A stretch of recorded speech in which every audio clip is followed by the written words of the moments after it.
Bismillahirrahmanirrahim. Assalamu alaikum students. Today my topic of discussion is structure of heart. आज हम लोग heart के structure के बारे में पढ़ेंगे। आपको बताऊंगा कि उसके अंदर कितने कंपार्टमेंट्स हैं, कैसे ब्लड सर्कुलेशन होती है, कैसे बॉडी के अंदर ब्लड जाता है, लंग्स के अंदर कैसे जाता है, वहां से कैसे आता है। तो टाइम वेस्ट किए बगैर हम लोग चलते हैं जी बोर्ड की तरफ और अपनी वर्किंग स्टार्ट करते हैं। फर्स्ट ऑफ ऑल ये मैंने आपके सामने स्ट्रक्चर ऑफ हार्ट बनाया हुआ है। सबसे पहले हम देखते हैं कि इसकी लेयर्स जो है वो कितनी होती हैं। सबसे लास्ट वाली जो लेयर है उसको हम कहते हैं पेरिकार्डियम। क्या कहते हैं? पेरिकार्डियम।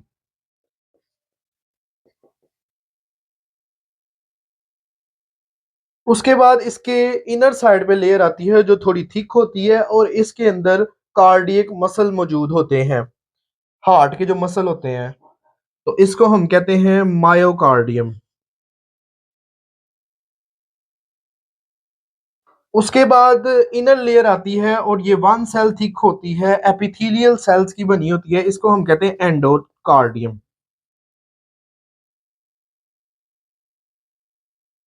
अब हमने इनकी लेयर्स के बारे में पढ़ लिया है। अब देखते हैं कि इसके अंदर कितने चैम्बर्स होते हैं और उनके क्या नाम हैं। इसके अंदर 4 चैम्बर्स होते हैं।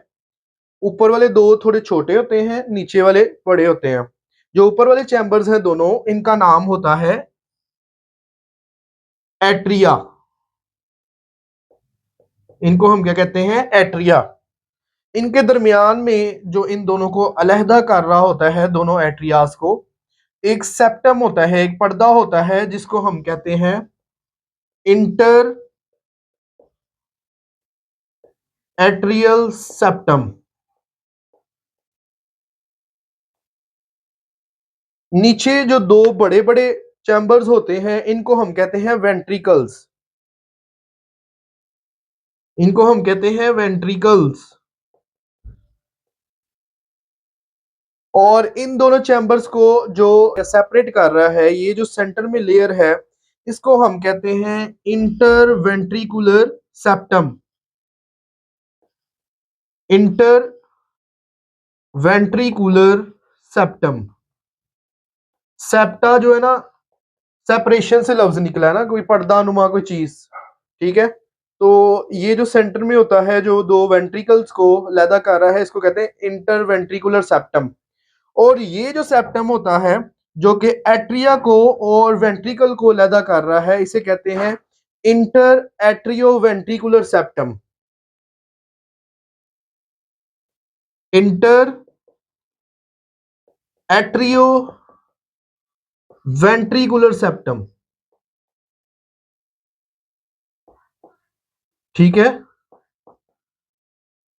जो एट्रिया और वेंट्रिकल को अलहदा कर रहा है। उसके बाद हम लोग ब्लड सप्लाई की बात करते हैं, तो जो डीऑक्सीजनेटेड ब्लड होता है, ये इसकी लेफ्ट साइड है और ये राइट है। ये आपने याद रखना है, ये लेफ्ट साइड है और ये वाली जो है ये राइट साइड है।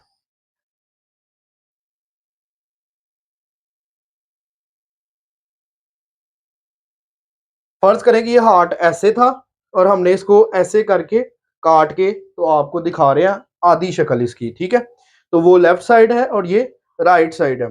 जो राइट साइड है, यहां पर ब्लड आता है जी डीऑक्सीजनेटेड ब्लड।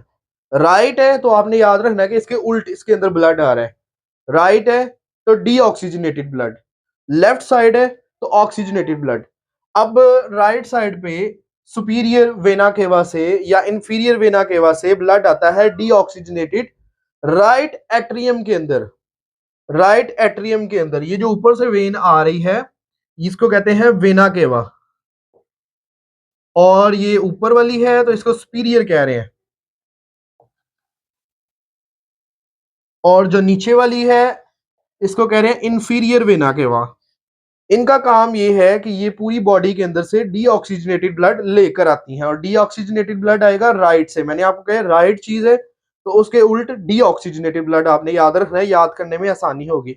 राइट एट्रियम में पहले ब्लड आता है डीऑक्सीजनेटेड, फिर राइट एट्रियम से पास होता होता यहाँ पर वाल्व होता है जिसको हम कहते हैं ट्राइकस्पिड वाल्व। यहाँ पर 3 कस्प होते हैं उसके। ठीक है, राइट साइड पे ट्राइकस्पिड वाल्व होता है। उससे गुजरते हुए ये जाता है राइट वेंट्रिकल के अंदर।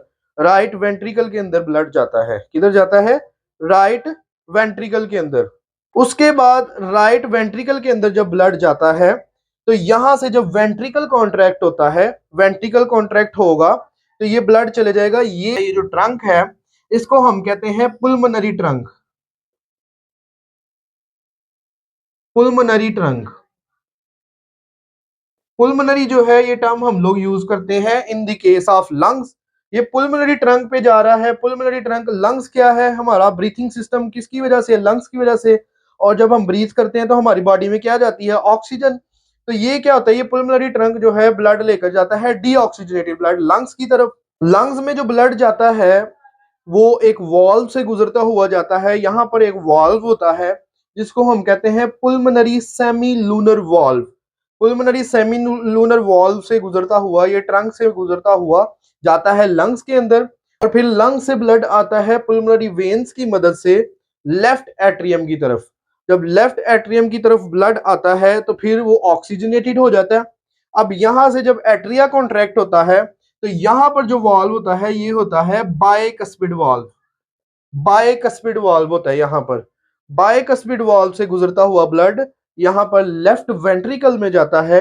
जब लेफ्ट वेंट्रिकल कॉन्ट्रैक्ट होता है तो फिर ब्लड जाता है अयोर्टा में।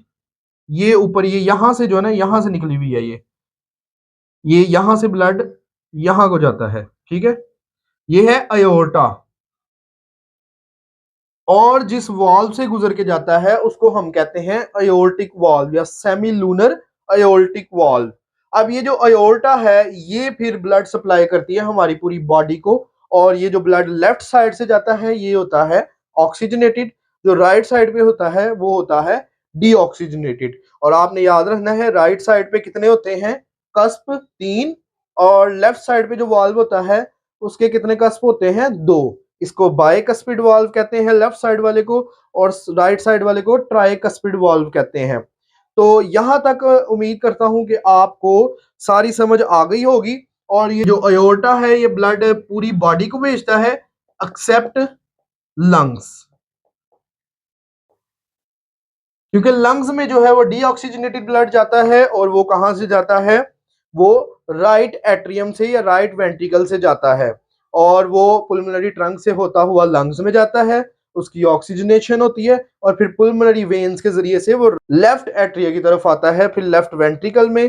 फिर जब वेंट्रिकल कॉन्ट्रैक्ट होता है तो यहां से फिर ब्लड होता हुआ अयोर्टा के अंदर जाता है। और अयोर्टा से पूरी बॉडी के अंदर जाता है एक्सेप्ट लंग्स। लंग्स के अंदर ब्लड नहीं जाता है अयोर्टा की मदद से, ठीक है। तो ये थी हमारी ब्लड सर्कुलेशन के हवाले से। उसके बाद थोड़ा सा हम लोग सिग्नल्स के बारे में कर लेते हैं कि इसके अंदर जो पेस मेकर होता है, जो एसए नोड होता है, वो कहां पर होता है? वो राइट एट्रियम में होता है।